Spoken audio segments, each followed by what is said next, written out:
So, it's the end of yet another week, and here on this channel, that means one thing and one thing only. Every weekend I post an episode of this series we do called Your Take Not Mine, where I turn to you, the viewers, to give me your hottest NBA takes of the week based on what's going on at the time, and I then choose my favorite submissions and discuss them in a video. This week, training camp got underway, and all 30 teams are officially back in action training together and even playing a few preseason games, so the off-season is now over and basketball is back, meaning we have plenty to discuss for sure. In order to submit your takes, I make a community post on either the day of or the day before the video, similar to the one that you see on your screen now, so if you want a chance to be featured in a future episode, be sure to stay on the lookout for that. Before we start though, make sure to like the video and subscribe to the channel, as all support is very much appreciated. Now with that being said, let's begin. The first take we'll be discussing today comes to us from Dragon, and he says that CJ McCollum is going to be a better player than Damian Lillard this season. This take would have sounded absolutely insane just a year ago, and even now it's certainly a hot take, but we can't completely write it off anymore, and it is at least worth a conversation. Last year, Damian Lillard started the season struggling on the court, and while it can be argued that he was playing through an injury, it is still worrisome that he was scoring just 24 points, shooting the ball 40% from the field and 32% from three, making him a below average scorer in terms of efficiency, with his output dropping significantly from previous seasons too. CJ McCollum has been Lillard's right-hand man for years, and it was never a question of who the better player was, as McCollum was clearly his sidekick, but he got traded to the New Orleans Pelicans last season, and in his time with the Pelicans, he helped lead them to the playoffs while averaging 24 points, except the difference between his 24 points and Lillard's was that McCollum shot a highly efficient 49% from the field and 39% from three. The Pelicans are a much improved team with momentum that could carry them into having a season where they solidify themselves as a strong playoff team, while the Blazers are far from a lock for the big dance. So, if Lillard and McCollum's production is similar, but McCollum is the one producing more efficiently, helping his team win more games, then all of a sudden, this would become a real discussion. Lillard deserves the benefit of the doubt for now because he's been one of the best players in the entire NBA for a long time, and one injury-riddled year doesn't change that. All I'm saying is that this season could be a deciding factor for whether or not he's actually slowing down from his former dominance or not. The next take we'll be discussing today comes to us from quote-unquote "You Won't Like This Take," and they say that all of the hype surrounding the Lakers and the Nets are pointless because neither team are championship contenders. Last season, there was a lot of talk about both of these teams before the year started, and in the end, this take proved to be right, as the Lakers missed the playoffs entirely last season, and the Nets flamed out getting swept in the first round. Basically, this take is telling us that we need to learn our lesson and stop repeating the same expectations and hype year after year for teams that don't deserve it, and I agree to a degree, but both of these teams do look different compared to last season, so expectations should change. For the Lakers, they essentially swapped out over half of their rotation. The only issue is that I'm not sure they actually got any better because of it.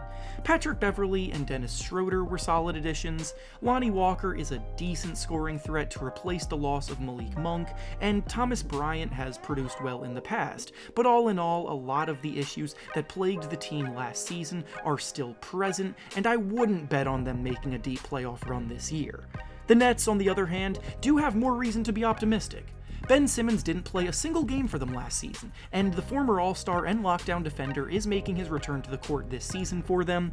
Royce O'Neal was another solid addition to add depth to their perimeter, and TJ Warren can absolutely spark the team off the bench with his scoring ability.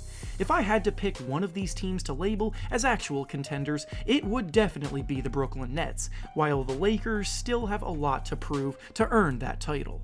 The next take we'll be discussing today comes to us from Kenneth, and he says that the Bulls trading for Nikola Vucevic is what will end up holding them back from success moving forward. At the time of the trade, the Bulls were in a playoff drought looking to elevate themselves to the postseason, and it seemed like a good start, as Vucevic was an all-star caliber guy at the time that they got him. When he was in Orlando, he helped lead them to a couple playoff appearances with his offensive versatility from inside and out, and the Bulls needed to add talent, so no one really batted an eye when they traded away Wendell Carter Jr. and 2 first-round picks in exchange for him. But of course, hindsight is now 2020, and looking back, there is reason to doubt whether or not the trade was even worth it. As was stated in the original take, Vucevic is getting older, as he'll be 32 years old this season, and it started to show last year when his production dipped at times and he was a liability out there. Vucevic averaged a little over 17 points per game last year, while shooting 47% from the field and 32% from 3, which isn't great for a floor spacing big man who was making 40% of his threes when they traded for him. Vucevic is also not a very good defender, and that hurts their outlook moving forward with so much invested in him.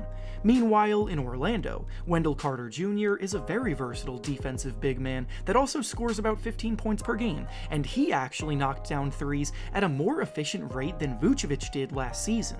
The Bulls gave up Wendell Carter Jr. and 2 first-round picks for Vucevic, and now that the Bulls have serious aspirations to contend, it can be asked whether Carter would actually be a better fit for the team right now. And finally, the last take we'll be discussing today comes to us from Jacob, and he says that the Wizards are a slept-on playoff contender with 3 20-point scorers all in their primes.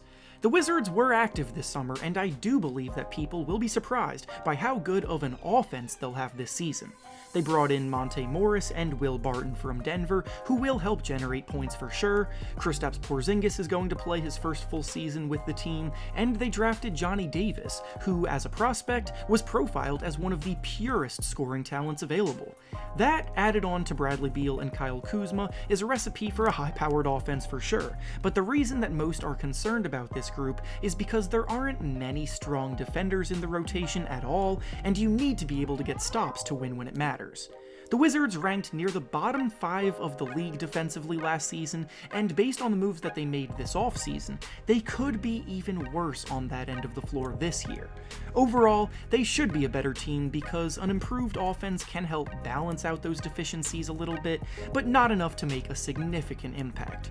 Right now, I view the Wizards as a team that will be in the play-in tournament, and it wouldn't surprise me if they make it out and secure either the 7 or the 8 seed, but that's about as far as I think they can go. And with that being said, that's all I have for you today. Make sure to like the video, subscribe to the channel, and comment down below what you think about the takes we discussed.